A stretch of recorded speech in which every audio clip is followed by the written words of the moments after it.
In this video, we'll show you how to set up the I/O variant of the ABB ACS380 machinery drive after installation. We are configuring the drive through the built-in user interface. The separate assistant control panel can also be used.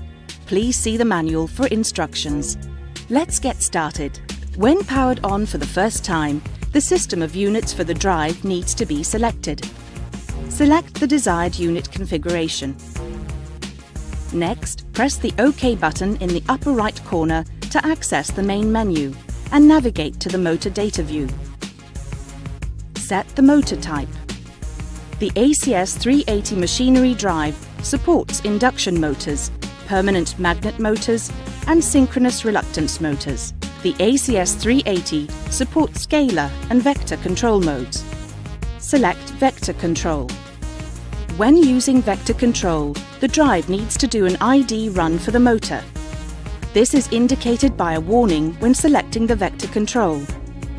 The ID run is performed automatically during the next start. Enter the motor data for the motor that is connected. Refer to the motor's nameplate and user manual.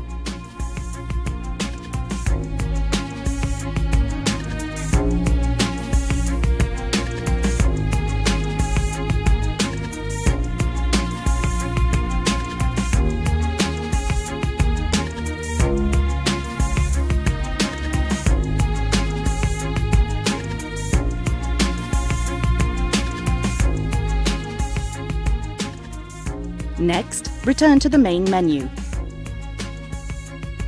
Navigate to Motor Control. Here we can set the start and stop modes of the drive. Select the desired ramp acceleration and deceleration times. Maximum and minimum speeds can also be set here, as well as the maximum allowed current.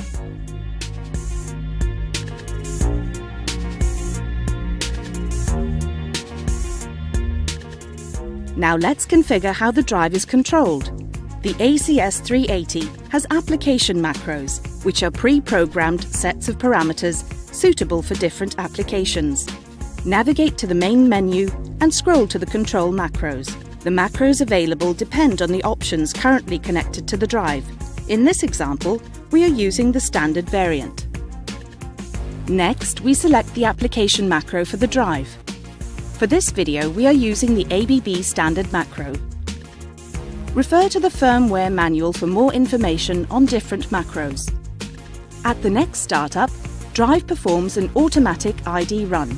After the ID run is complete, the drive is ready for use. Thank you for watching. For more information, please visit our website.